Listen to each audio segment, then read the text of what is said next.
world, what's going on? It's your boy Titus Peoples, and welcome back to another episode of When Discussion Strikes. Please like and subscribe to Ultimate Class TV on YouTube. Oh, and yes, I got my merch on today. One of my few hoodies that's on the site. Please show some love to the site. Buy a hoodie, buy a shirt. It's getting cold outside. Today, I have somebody here. We've had people that have dealt with the earth. We've had hip-hop artists. We've had singers. We've even had creative directors here. But today, I have rising superstar, a year in, professional wrestler, pro wrestler. How I know? He almost put me through a table this morning. Cuda Montana's in the building. Cuda, what's going on, brother? What's up, Titus? What's going on, man? What's going on? Talk to me. What's up? Yo, man, welcome to Discussion Strikes, man. Feels good to be here. Yo, listen, and my shoulder kind of hurt, man. Like, you almost threw me through that table this morning, big dog. Man, like, you stronger than I thought, man. Like, we chained up, and then, right, you know what I mean? Yeah, man, like, I'm sorry. It just happens, you know? It just happens. All right, cool. So now that we got that squared away, hopefully my health insurance pay for this damn shoulder. Let's talk about your journey into professional wrestling. When did that start? My professional wrestling journey started last year, September 22nd. One of my friends, he had said that he was into wrestling or whatever, and I was like, yo, bro, that's very good. I want to be in wrestling too, because it's always been my dream to be a professional wrestler. It's always been. I done grew up watching the Hardys. I even went back in time and watched ECW, Anarchy Rules, and stuff like that. Right. I love ECW. ECW is my thing. But when I first broke in, it was last year, September, it was pretty rough. My first 6 months was developmental. They was teaching me how to roll, bumps, run the ropes, you know, basic training. Yeah. After, I'll say about 8 months in, I debuted. Fire. Like, you segued into what I was going to ask you next. What does training look like for you? Because, like, yo, I've seen some footage, man. Like, you be flipping and tumbling. So I'm like, yo, bro, like, this is a big dude, man. Like, you know what I mean? Like, how is he this agile, man? Like, yo, man, like, you got some speed and you got some flip. Yo, I'll be like, yo, you doing your thing. So what does training look like for you? Training look like for me? Well, I take training very seriously. Absolutely, as you should. Wrestling is my passion, wrestling is my lifeline, and so is training. Every time I'm in training, I'm always in character. Always.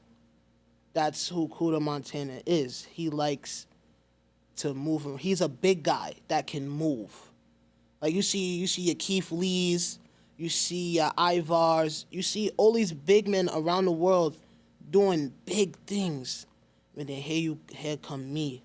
And you already seen some of the footage. I'm nasty out there. Yo, bro, you almost put me through a table this morning. I'm nasty out there, but I love wrestling. Like, I just love it. Like, I exercise outside always. When I first broke in, I was 350 pounds. And it was the Ring of Honor drill. And I couldn't get over the rope. And my OG, I call him, Joe Bellini, that runs Warriors of Wrestling, he came to me and says, bro, you got to lose weight. And it's not like I'm coming at you. It's, you have to lose weight. It is going to be a better look for you. You're going to feel better. And look, I took his advice, and now look at me. I'm currently weighing in at 291 and going down. Fire. Weight loss, health is wealth. Like, you know what I mean? We definitely spoke about health on this show a couple of times, so health is wealth. You getting your exercise and slamming people, throwing them over ropes, doing what you do. So, who was your favorite professional wrestler growing up? So, for me, listen, Stone Cold Steve Austin is the GOAT, bro. You hear that glass, he's on your ass. Don't get me wrong. Austin is a great wrestler. But growing up, I came into like the modern day where it's WWE, not WWF times. Word, yeah. So now that you bring up Austin, I'm gonna bring up mine from that era, The Rock. The Rock. Okay, yo, that's like the next best answer. Like, you know what I mean? That's almost like saying, like, if you don't like Nas, then like, you know the next evident answer is Jay-Z. So, like, you know what I mean? Like, it's almost like the same thing. I mean, don't get me wrong. It's not just him. I like Bret Hart. I liked William Regal. I also like JBL. Oh, okay. It was a couple of guys that like Alberto Del Rio kind of liked. It was just a whole bunch of guys. I actually got in when Jeff Hardy was when he won his, I believe first title, first WWE title. That's when I started really watching wrestling. Like I could really say honestly, like faithfully, because it was just one night. I'm laying home, just got off school. I ain't doing nothing. I went in the room, did my homework, knocked it out, played a little game. I was gonna watch TV for a little bit. I just flipped the channel. Wrestling sucked me in ever since. Wrestling is fire, bro. Wrestling is fire. That's dope. Okay, so I definitely said Austin is my favorite professional wrestler. But for me, the wrestler with the best intro and theme song, I don't know why.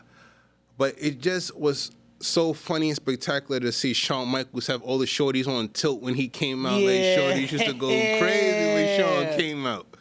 And I think I'm cute. I know I'm sexy. Yo, Shawn, looks. That drive, the girl. Yo, Shawn Michaels. Like that was cool, and especially when he came to the middle of the ramp. Yeah, and do his thing. Yeah. Yo, Shawn is a legend. Shawn Michaels is definitely a legend. But I really do want to say my favorite, besides The Rock, I kinda liked Mark Henry. Mark Henry, yes, holding it down for his African American brothers. And I'm not talking about just Hall of Pain Mark Henry. I'm talking about sexual chocolate Mark Henry. He was a different breed. Like, I look at Mark Henry and I see myself in Mark Henry. Not just by the color, not just by the dreads. Just I see myself in him, the way he acts, the way he comes to the ring. His interest music, like you feel it, like he believes he's getting ready to go in there and kick somebody's ass. And 9 times out of 10 he does. And not 9 out of 10 he does. Yo, so Cuda, explain for the people, including myself, because I don't know. How does the independent circuit work? So how does that work? How does the independent circuit? Be honest with you, Titus, I'm still learning myself. I'm still learning myself. What I learned about the wrestling industry is first come, first serve. Right. You have to be at the top of your game. You could be at one point, and then you could be at the lowest point the next day.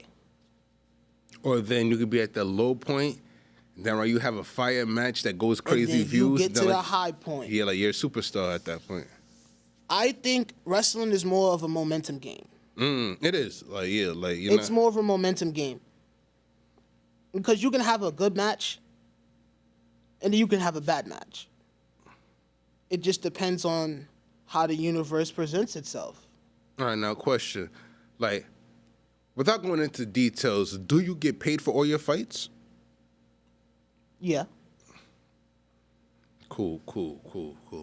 Because I've always, that always was in my mind. Like, yo, how do these guys get paid? Like, you know what I mean? Yeah, we get paid from our promoters or whoever promotes that show that you're booked on. Oh, okay. Cool. All right. So, since you've debuted, what is your favorite fight that you've had? Oh, my favorite match. How can I forget? My debut. Oh, okay. That makes sense. My debut. Abraham Khan and I versus Destination Now. I'm gonna tell you this: when I first got to Warriors, I didn't think that I would make the jump that quick. Interesting. Really, and it all thanks to Abraham, because he helped me bring out that Cuda Montana spirit. He the one who came to me and said, "Yo, look, I'm gonna see if I can put you in my storyline, and we gonna work with you from there." And there's another guy, Max Bain. He's that guy. Max Bain. Okay, I gotta check him out. Please check out Max Bain on Instagram, Facebook, all social media platforms. Max Bain is my guy. Let me tell you something about Max Bain. He's the type of guy that if he sees you're messing up, he's gonna get back in the ring and tell you to do it again until you get it right. He's one of the guys that he don't sugarcoat not a thing. He's one of them guys where he's a locker room leader. Locker room leaders. He's one of our locker room leaders.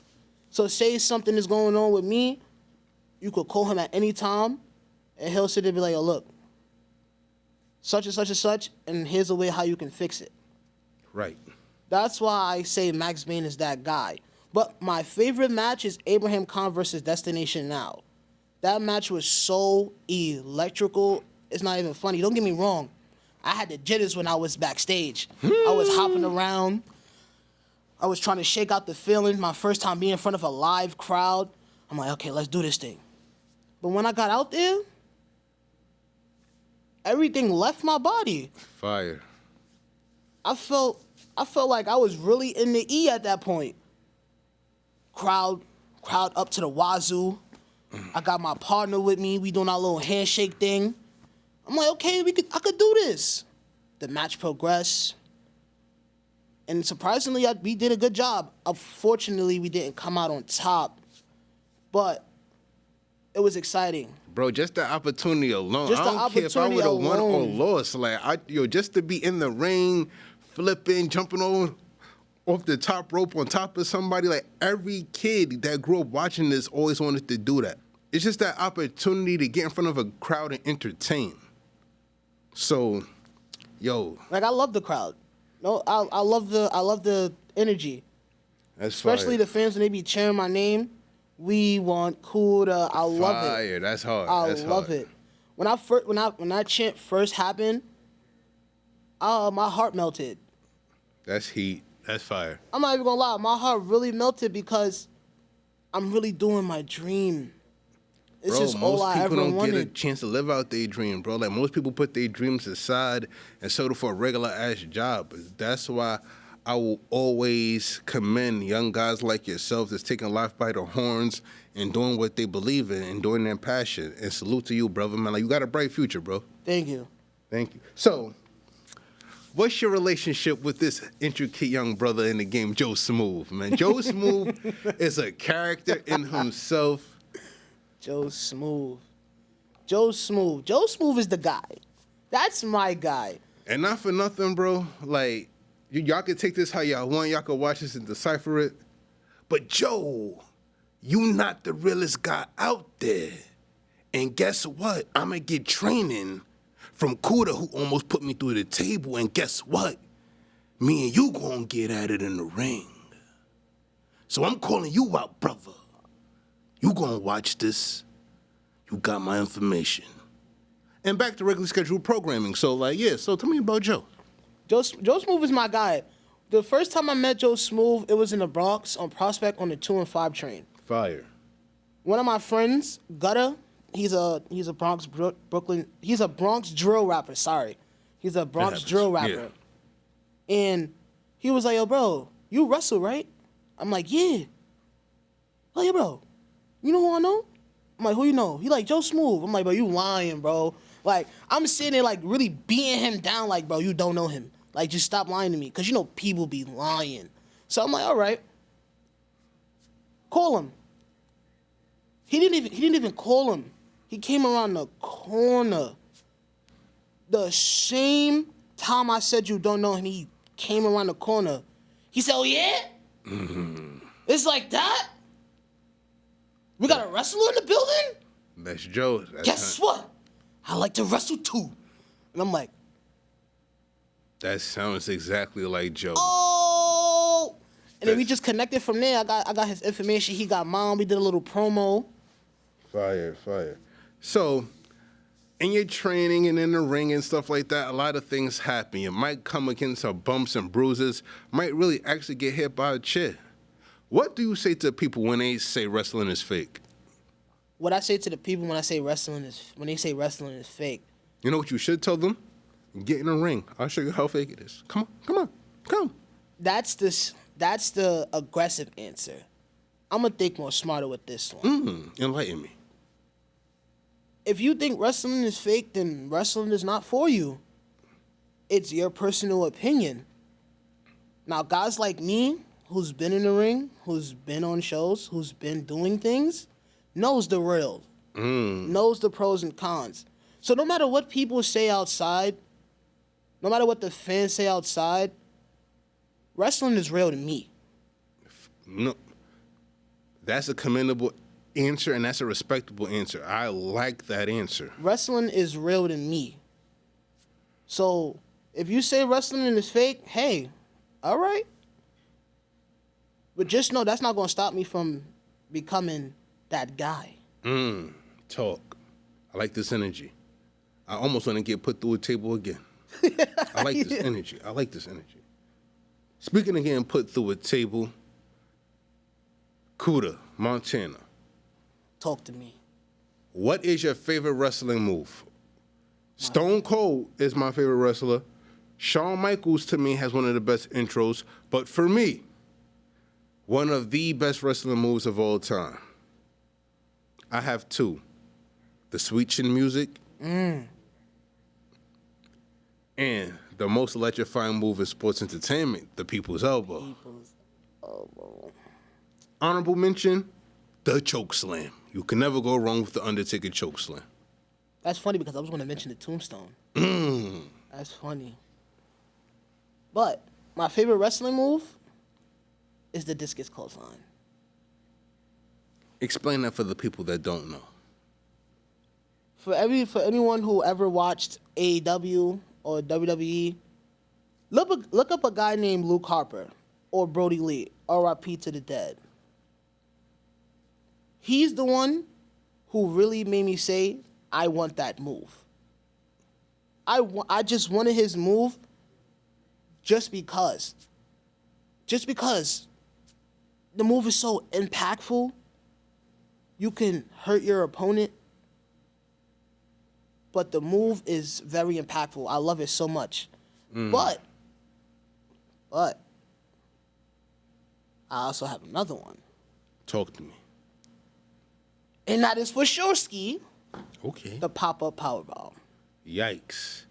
The powerbomb is crazy. The powerbomb is probably one of the most realistic moves because I've seen people get powerbombed at actual street fights. Like, I shouldn't even be laughing at that, but, like, I've seen it. Like, I've seen people get powerbombed in real World Star Video street fights. Like, that's a very dangerous move. Children, do not try this at home. Please don't. Not on the bed, not on the couch, not with your little sister or little brother. Do not try any of these moves at home.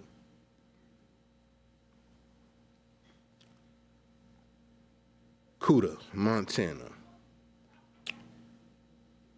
Who is, if you had a chance to fight anybody in the ring, past, present, who would you want to wrestle with?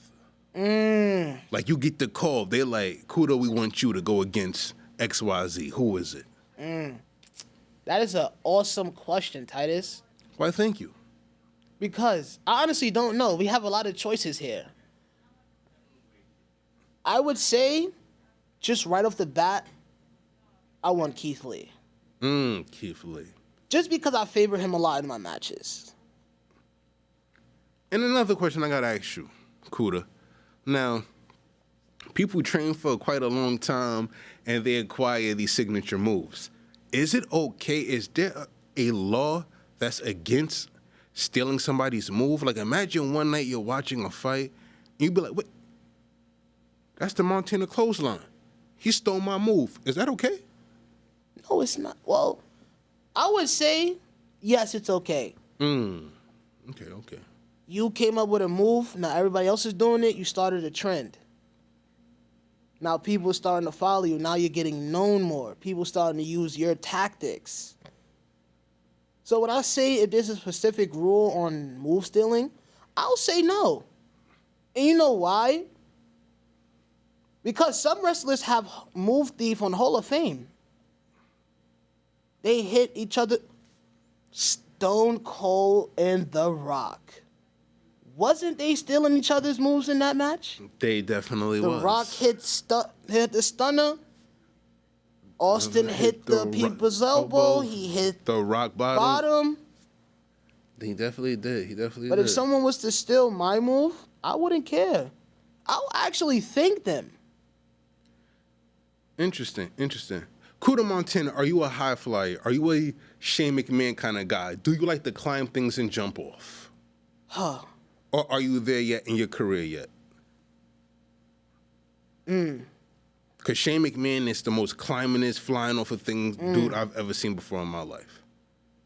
I would say I'm not there in my career yet. Oh, okay, cool. I'm building towards there. Like, I could flip over the ropes. I could, get into the ring. But like I said, I'm still learning this wrestling business. So I want to take it one step at a time, baby steps. Baby steps. Because I don't want to sit there and I'm in training and I try something. Oh, I blew a hammy. Now I can't wrestle. Now I can't be featured. Right. Have you seen that happen? Like a person coming one day, be like, yo, I'm trying to get work. And then he goes, yo, bro, like you still haven't been cleared by your doctor for your injury. So we got to sit you in the back. Like, Nah, I haven't seen that so far yet. Oh, okay, cool. I haven't seen that. But I have seen some people get injured. Bad? Like on a scale of 1 to 10, how bad? Like 8? I mean, aren't all injuries bad? You know what? Point well taken. Yes. All wrestling industry is bad. Yeah. Especially if you got a chair flying at you. Like, you know what I mean? Like, there's no scale to put on that. Like, you're going to get hit in the face with the chair. Like, It's there. There's no avoiding it. Word. And that was actually a dumb question. Like, a chair is flying at you. How hard did the chair hit you? Dude, it's a fucking chair. Like, you just got hit in the face with the chair. You just got hit in the face with a metal chair. Word. So, occasionally, I do slip up and ask dumb questions. That was indeed my first dumb question in my 30-something episodes of this show. Congrats, Titus. Cuda Montana. Who do you wrestle for? Tell us your league. Talk to me about your league. My best part. Who do I wrestle for? I wrestle for Warriors of Wrestling. One of the greatest wrestling promotions you can watch on YouTube. Right now, we're ranked, 22 in the most top watch promotions on YouTube right now? Oh, interesting. Never knew that. And that's before I got there. And it's still rising. We almost got 200,000 subscribers on YouTube right now. Almost 200,000 subscribers. So, yes, that's what I wrestle. 3 days a week, once a month, you will catch Cuda Montana at Warriors of Wrestling in Staten Island, New York, Victory Boulevard, USA. Kicking ass. Come check us out if you want to be a professional wrestler. This will be the best option for you.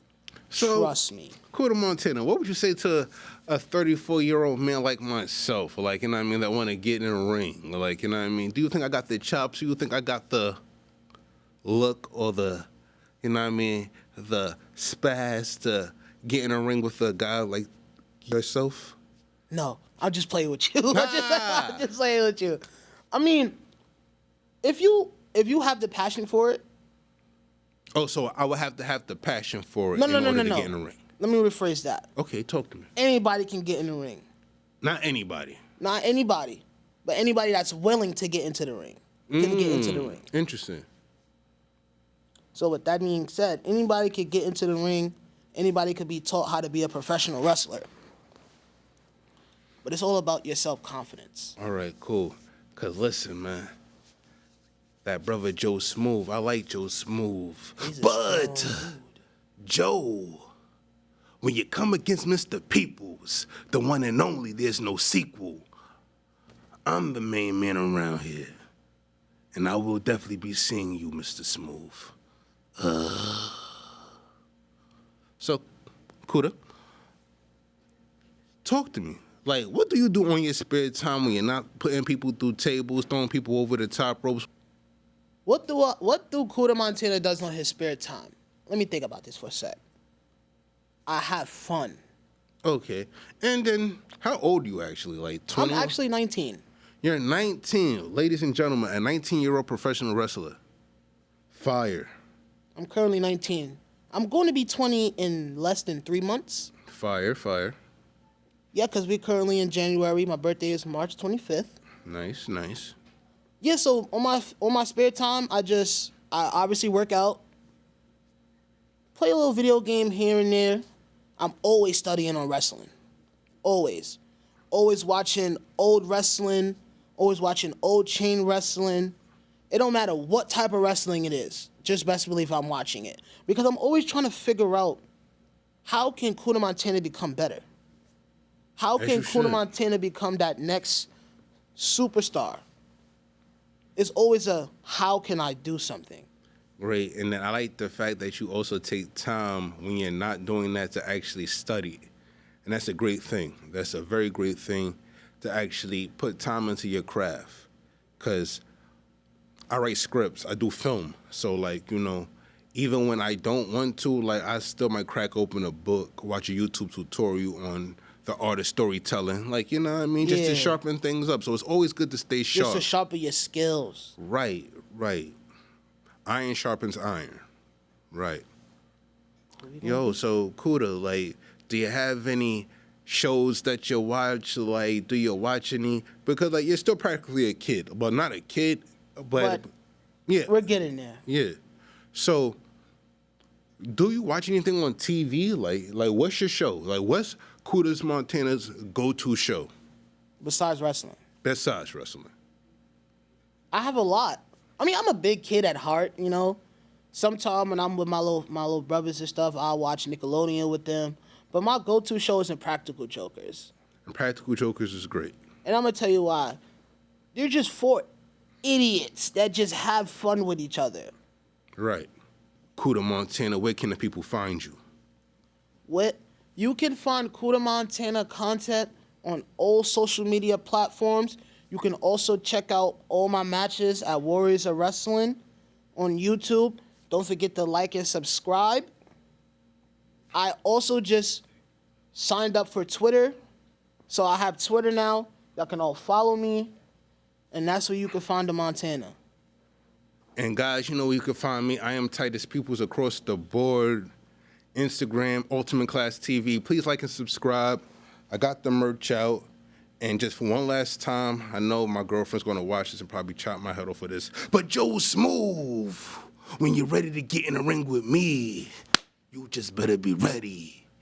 Because once I get you on this show, you got to go. But for today, that's this episode of When Discussion Strikes. We out of here. Joe Smooth, I'm coming for you.